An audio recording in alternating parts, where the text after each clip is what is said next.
people are kind of irritated at you for changing the subject a lot when you're speaking or for making mistakes and stuff, how would you explain that to a colleague who's like, if a colleague is irritated at you for stuff you feel like it's out of your control? Okay, so first of all, explain that, you know, you go through cycles, that your storytelling and narrative might take some detours and not necessarily a straight line. You can ask to communicate things clearly in an email. So some people, in order to not weave and do all this talking, you can ask your colleague, would it be simpler or better for you to go through this through email? Or just let the person you're conversing with that you have ADHD, ADD, and might occasionally require a reminder of where you are in the conversation.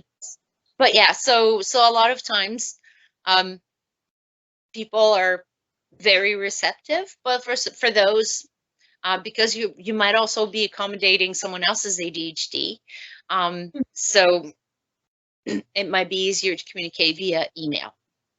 Yes, definitely. And I think it's important to say though, like, also don't get irritated at yourself for things because it's your neurology. You know, you're not choosing to go on thousands of tangents and I feel like, I don't have ADHD, so I can't say for certain, but I feel like when people sort of go off topic, a person may not realize that they're off topic because in their brain it kind of seems on topic. I feel like, yeah. Yeah. Well, that's what happens. I am speaking about one thing, but this one thing has like 27 things attached to it, and those 27 things each have like 3 to 12 things attached to them, and it's all related, and I see it all. I want to talk about it all, but no, you just really want to know if I want a popsicle, yes or no. In the workplace, how would you set out particular communication requirements for colleagues? Maybe a colleague could, like, do you think a communication requirement would be things like a colleague maybe writing instructions instead of saying them, because you may forget what they have said to you or asked you to do, and if you forget you might miss out certain parts. So what sort of communication requirements would you feel would be beneficial for people with ADHD, and how would you go about asking for them? Okay, there are some, so especially right now with the remote workplaces, of course, right now what I'm speaking of applies mostly to office environments. So with the web communication tools we have, many of them have subtitles, automated subtitles. At the end of the conversation, you can save the subtitles as a text file. So you've got your text of what you spoke about. It might require some tidying up, of course, but that's one way the tools that we are already using can serve us very well. When it comes to managers, ask your manager to be very clear as to what you need to do.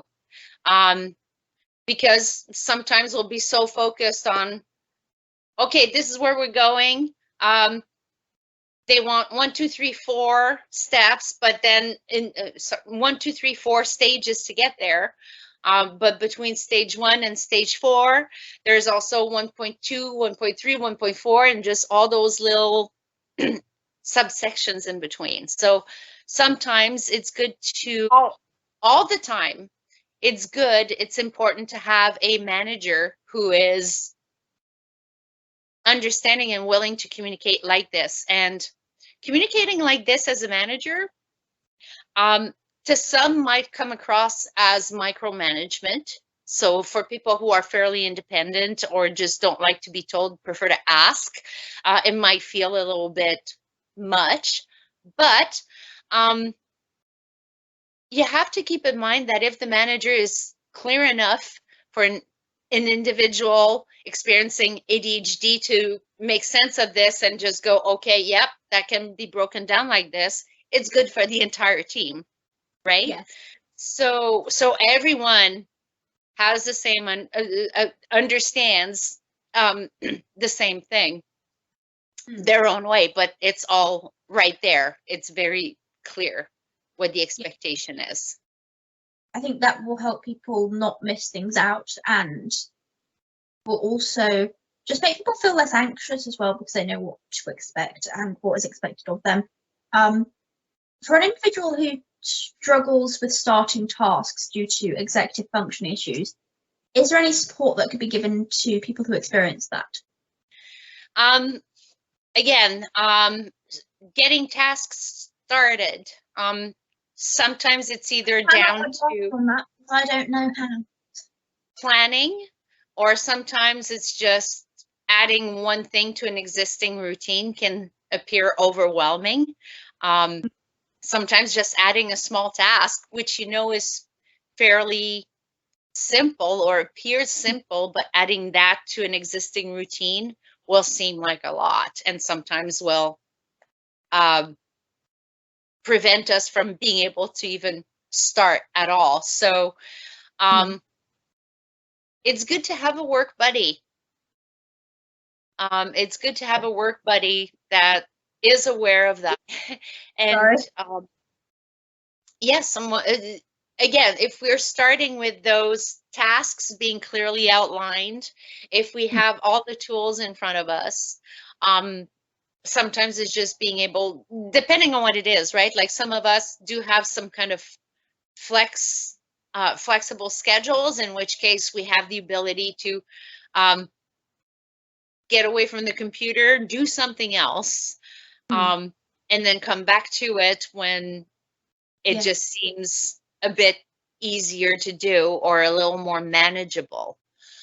So when there's flexibility in the scheduled assignment, stepping away, doing something else and coming back to it is something I definitely do. However, with executive dysfunction, as with ADHD, what happened to me earlier today, I would start on something, realize I need to start something else, and then the next thing I know, I've got a half-cooked meal. My kitchen is not completely clean, and so things are partly done, just started. So today it looks like executive dysfunction lives here today.